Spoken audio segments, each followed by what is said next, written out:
Je m'appelle Khaled Hassan. J'ai 42 ans et je suis né à Alep, en Syrie, une ville riche en histoire et aux rues vibrantes. Depuis mon enfance, j'ai été profondément marqué par l'environnement spirituel qui m'entourait, avec le son de l'appel à la prière résonnant dans les ruelles de la vieille ville. L'islam a toujours été le pilier central de ma vie. J'ai grandi en tant qu'aîné d'une famille musulmane dévouée, où mon père, un érudit du Coran, m'a transmis un profond respect pour les enseignements du prophète Mohammed. Dès mon jeune âge, je me suis plongé dans l'étude du Coran, et à l'âge de 20 ans, je dirigeais déjà les prières à la mosquée locale, ce qui était une grande fierté pour ma famille. Cependant, la paix que nous vivions chez nous a été perturbée par l'aggravation de la guerre en Syrie. Au fil des années, le chaos a envahi notre terre natale et en 2016, après avoir perdu beaucoup de mes proches à cause de la violence, j'ai pris la décision difficile de quitter mon pays avec ma femme et mes jeunes enfants. Nous avons fui vers le Royaume-Uni à la recherche de sécurité et d'une nouvelle chance de recommencer. Nous installer à Birmingham a été un défi car tout était nouveau, de la langue au climat froid. Cependant, ma foi est restée le fondement qui me soutenait dans les moments d'adversité.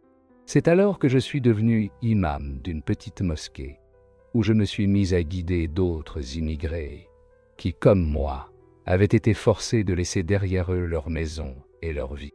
Mes journées étaient consacrées à l'enseignement, à la direction des prières et à l'aide à ceux qui, comme moi, luttaient pour s'adapter à leur nouvelle réalité.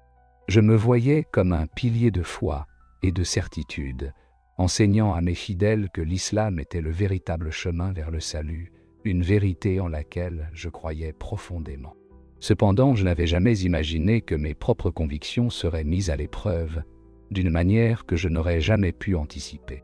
Une nuit froide et pluvieuse à Birmingham, après avoir dirigé la prière du soir à la mosquée, je retournais chez moi. La pluie rendait les rues glissantes et la visibilité était limitée.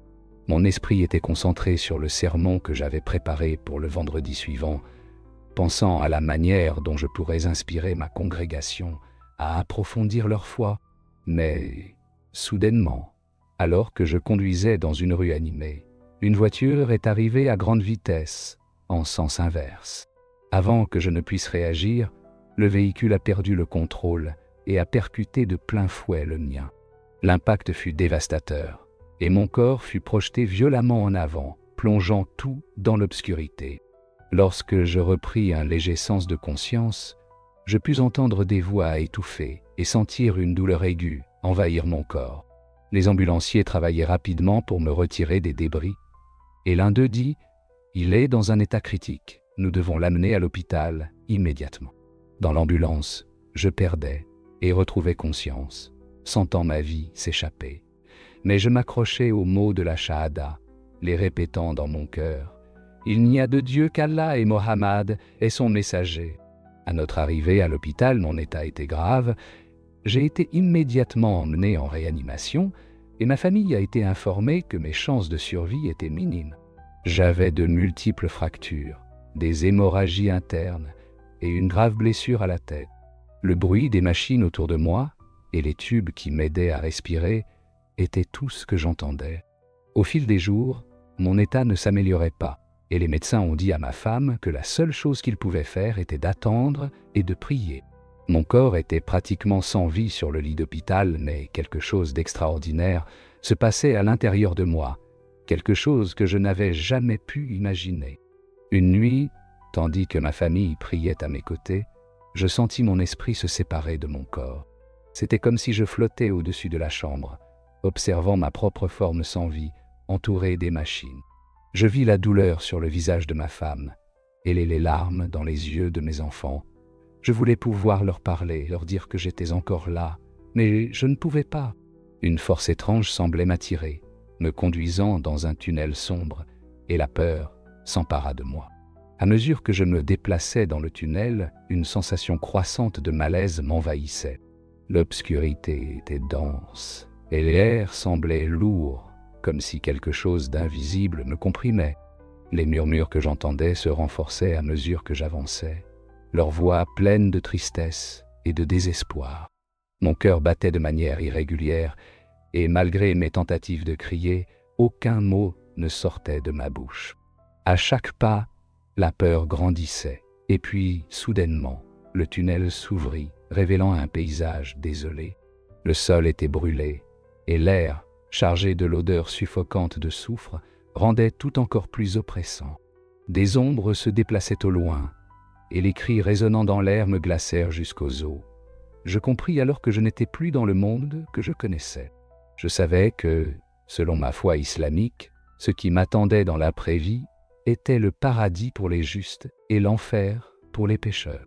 Mais ce que je voyais là dépassait tous les concepts que j'avais appris. Ce que je voyais était bien plus sombre et terrifiant. Tremblant, je vis des figures s'approcher. Au début, elles étaient floues, difficiles à distinguer, mais à mesure qu'elles se rapprochaient, je reconnus leurs visages. C'étaient des hommes que j'avais vénérés toute ma vie, de grands érudits et des leaders islamiques dont les enseignements avaient nourri ma foi. Pourtant, quelque chose n'allait pas. Leurs visages étaient tordus par l'agonie, et il semblait qu'ils étaient pris dans une douleur sans fin. L'un d'eux fit un pas en avant, et sa voix tremblante coupa le silence. « Khaled, dit-il, tu dois écouter attentivement. Nous sommes ici pour te donner un avertissement. » J'étais choqué et perplexe. Un avertissement sur quoi? Pourquoi êtes-vous ici? Dans ce lieu de tourment, vous hommes de grande foi, érudits, baissa la tête, visiblement honteux. Nous nous étions trompés, dit-il, la voix remplie de regret. Nous avons suivi des enseignements qui nous ont aveuglés à la vérité. Nous pensions que nos actions et rituels suffiraient pour notre salut, mais nous nous étions trompés. Il n'y a qu'un seul chemin pour le salut et ce n'est pas celui que nous prêchions. Avant que je ne puisse poser davantage de questions, une nouvelle figure apparut devant moi. Cette fois, il y avait une sensation de quelque chose de profond et divin, mêlé à une immense tristesse. C'était le prophète Muhammad. Sa présence était incomparable et grandiose, mais en même temps marquée par une profonde douleur. Il me regarda d'un regard perçant et parla d'une voix qui portait à la fois autorité et tristesse. « Khaled, dit-il, tu as été choisi pour délivrer un message. Ce que tu vois ici est le destin de ceux qui rejettent la vérité. » Ces paroles me renversèrent et je tombai à genoux, accablé par le poids de leur signification. « Mais quelle vérité ?» demandai-je, ma voix tremblante. « J'ai toujours suivi tes enseignements. J'ai dédié ma vie à l'islam. » Le visage de Muhammad s'adoucit et ce qu'il me dit ensuite ébranla ma compréhension de tout ce que je croyais. « Khaled, répondit-il, la vérité n'est pas dans les rituels ou les lois. La vérité est en Jésus. Il est le chemin, la vérité et la vie. Nul ne vient au Père, sauf par lui. » Mon esprit se mit à tournoyer, incapable de traiter ce que j'entendais. Comment cela pouvait-il être? On m'avait toujours appris que Jésus n'était qu'un prophète, rien de plus. Mais maintenant, ici, dans ce lieu de tourment, j'entendais quelque chose de complètement différent de tout ce que j'avais appris. Muhammad continua avec une urgence visible. « Tu dois retourner, dis à ceux qui sont encore vivants qu'ils doivent chercher Jésus. Il est le seul chemin pour le salut. Ne tarde pas, car le temps est court. » Tandis qu'il parlait, le sol sous mes pieds commença à trembler et l'obscurité autour de moi s'intensifia. Je sentis une force irrésistible me tirer en arrière vers le tunnel et les voix des érudits et de Muhammad résonnèrent dans mes oreilles, m'implorant de me souvenir du message que j'avais reçu et de le partager avec le monde. Ainsi, avec un dernier regard sur ce paysage de tourment, je fus tiré en arrière dans le tunnel et finalement ramené à la réalité que je connaissais. Mais maintenant, je portais une mission de partager la vérité qui m'avait été révélée et de guider les autres à comprendre qu'à la fin, la seule clé pour le salut est en Jésus. Je me réveillais à l'hôpital, encore sonné, mais ressentant quelque chose de différent. En ouvrant les yeux, je réalisais que j'étais de retour dans mon corps, entouré de lumière fluorescente, brillant. Le son des machines était constant et je voyais ma femme à mes côtés priant désespérément. La sensation de revenir fut brutale et je ressentis un choc en respirant, comme si je réintégrais la vie après en avoir été arraché. Les médecins surpris s'agitaient, réalisant que j'étais vivant. Mais le plus important, le plus profond, c'était que j'étais de retour avec un message qui allait tout changer. À mesure que les jours passaient à l'hôpital, mon esprit n'arrivait pas à se reposer. Mon corps était encore faible, et les moments de réflexion me disaient que j'étais testé d'une manière que je n'aurais jamais imaginée. Je me sentais plus léger, mais aussi plus accablé, comme si je portais une vérité trop lourde pour être ignorée. Les images de l'obscurité, de la souffrance et des visages des érudits que j'avais tant vénérés me hantaient. Ceux qui, comme moi, croyaient que le salut résidait dans les rituels et les lois, mais qui étaient maintenant condamnés, souffrant de ne pas avoir vu la vérité. La voix de Mohammed résonnait encore dans mon esprit, claire et ferme. Jésus est le seul chemin vers le salut. Comment cela pouvait-il être? J'ai toujours cru que la vérité résidait dans l'islam, que l'obéissance à Dieu venait par la prière, le jeûne, les bonnes actions. Alors qu'était ce message qui m'avait été donné et comment pouvais-je le changer? Je savais que ma famille, ma femme, mes enfants croyaient comme moi. Quand pourrais-je leur demander de se détourner de tout ce qu'ils avaient appris? Ils avaient été élevés avec les mêmes enseignements, respectant les mêmes traditions que moi, vénérant l'islam. L'idée de les confronter à la vérité que je connaissais maintenant semblait impossible. Mais le poids de ce que j'avais vu, la clarté qui m'avait été donnée, était trop lourd pour être ignoré. Je ne pouvais pas garder cette vérité pour moi. Je devais la partager, même si je devais le faire seul. De retour chez moi, je passais des jours plongés dans la prière, réfléchissant profondément. Je relisais le Coran, essayant de trouver quelque chose qui confirmerait la vision que j'avais eue. J'espérais, d'une manière ou d'une autre, trouver un signe qui alignerait ce que j'avais vécu avec ce que j'avais toujours cru. Mais, au lieu de trouver du réconfort, je trouvais encore plus de confusion. Le Coran parlait de la venue d'un prophète, mais ne mentionnait pas Jésus, comme je l'avais rencontré de manière si profonde et transformante. Il n'y avait aucune confirmation de sa divinité ou qu'il soit le chemin vers le salut. Cela n'avait aucun sens pour moi. J'essayais de justifier mon expérience avec les enseignements que je connaissais, mais quelque chose manquait. Dans un moment de désespoir, après des nuits interminables de lecture et de réflexion, je tombais à genoux, suppliant « Dieu, guide-moi, montre-moi la vérité !» Le poids du doute m'écrasait. Je savais qu'au cours de ma vie, j'avais suivi un chemin, mais maintenant, j'étais confronté à un choix. Soit j'avais eu tort tout ce temps, soit j'avais trouvé quelque chose qui défiait tout ce que je savais. C'est alors qu'au milieu du silence de la nuit, une voix douce et pleine de paix parla en moi. Ce n'était pas audible, mais résonnait profondément dans mon être. « Cherche Jésus ». Les larmes commencèrent à couler sur mon visage et je me demandais si cela pouvait vraiment être aussi simple. Mais le doute persistait. Je me demandais si j'étais trompé, si c'était un test. Les semaines suivantes furent marquées par l'angoisse et la prière. Je passais des heures et encore des heures à chercher des réponses, à lire sur Jésus, ses paroles, ses miracles. Au fur et à mesure que je m'approfondissais, la vérité commença à se révéler plus clairement. Je n'étais pas devant un simple prophète. Jésus était plus que cela. Il était le Fils de Dieu, le Messie, le Sauveur, et c'est là que ma vie changea pour toujours. Je savais que mon voyage ne faisait que commencer, mais je savais aussi que les défis seraient nombreux. La réponse des gens à mon message variait considérablement. Certains étaient curieux, d'autres hostiles, et beaucoup ne voulaient tout simplement pas écouter. Ma propre communauté, la mosquée que j'avais un jour appelée chez moi, me regardait désormais avec des yeux pleins de méfiance. Mais même face au rejet et à la peur, je ressentais une paix profonde, comme si j'étais guidé par une force supérieure, quelque chose qui me poussait à continuer.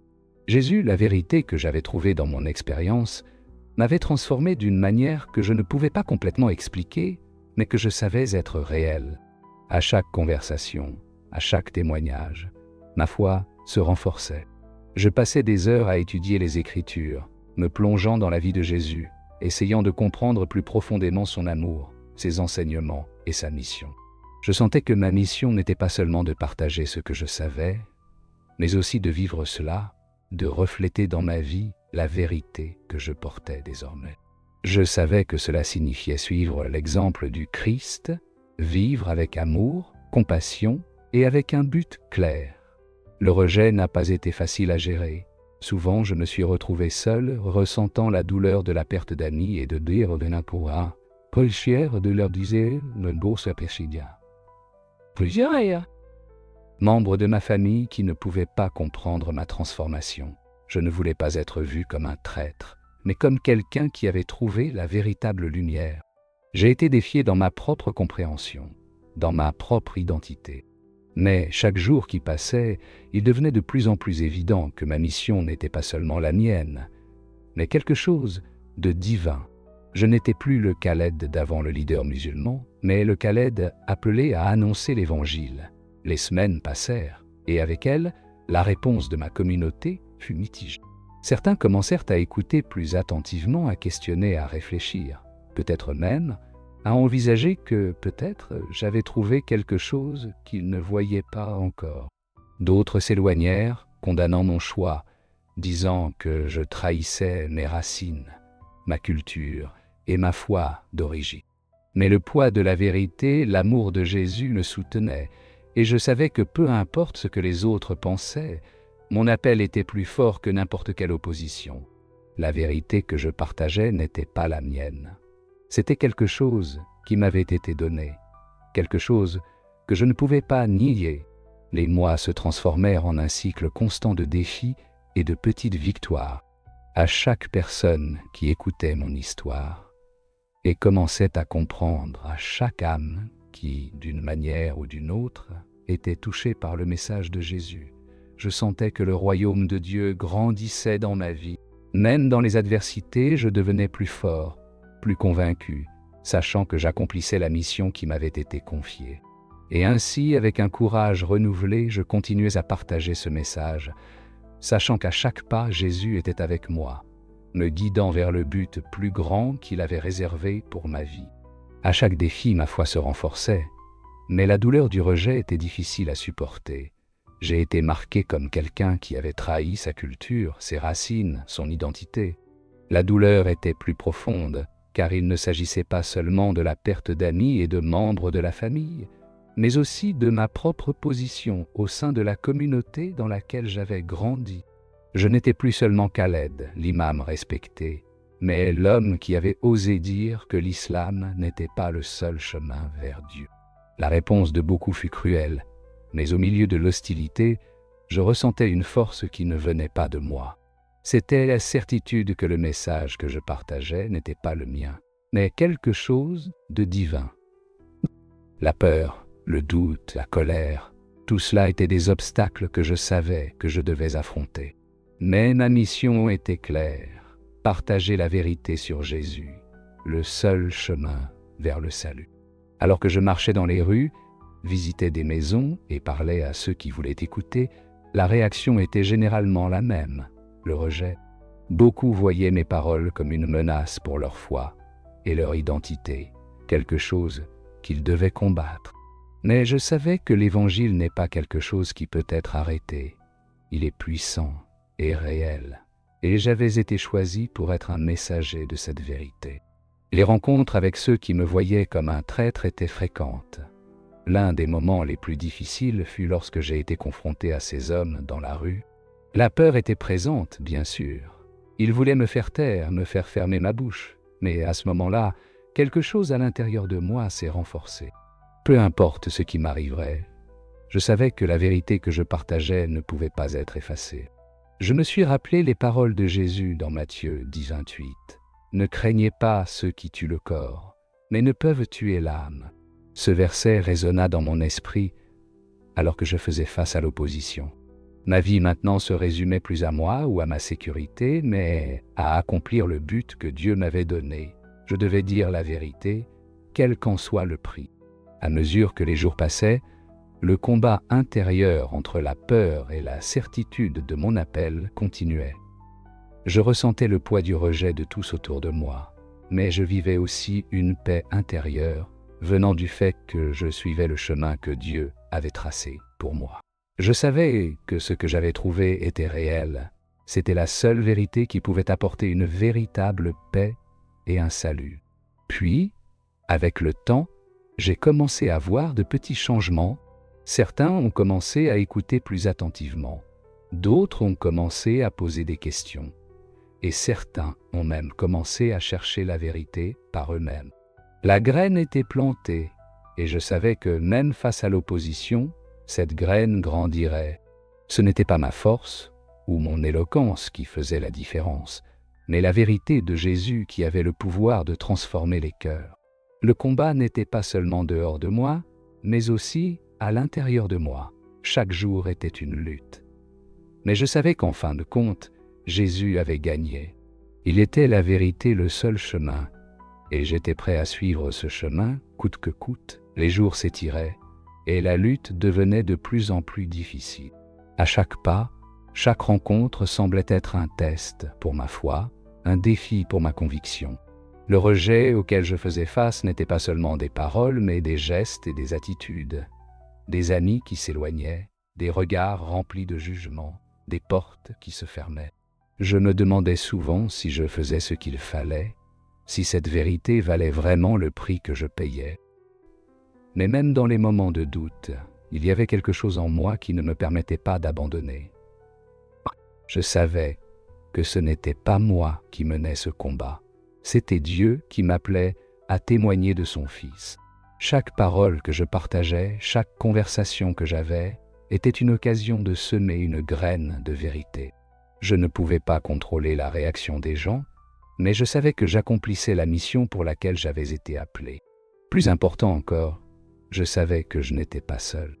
L'Esprit Saint était avec moi, guidant, renforçant et soutenant ma foi, même lorsque les circonstances tentaient de me faire chanceler.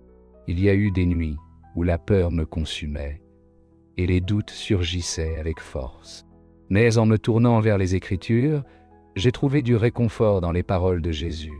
Dans Jean 15, 18 à 19, « Si le monde vous hait, sachez qu'il m'a haï avant vous.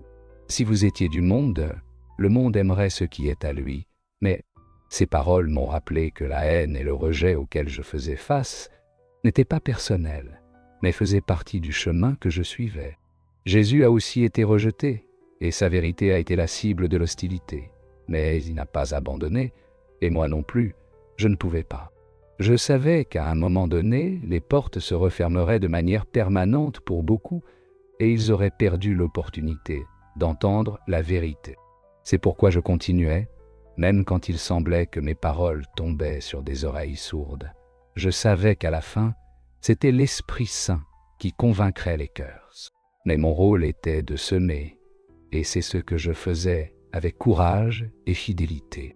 Chaque jour était une lutte, mais chaque jour apportait aussi une petite victoire, une âme touchée, un esprit ouvert, un doute dissipé. Nous ne savions pas ce que l'avenir nous réservait, mais la conviction que Jésus était le seul chemin, la seule vérité et la seule vie était quelque chose que personne ne pourrait me retirer.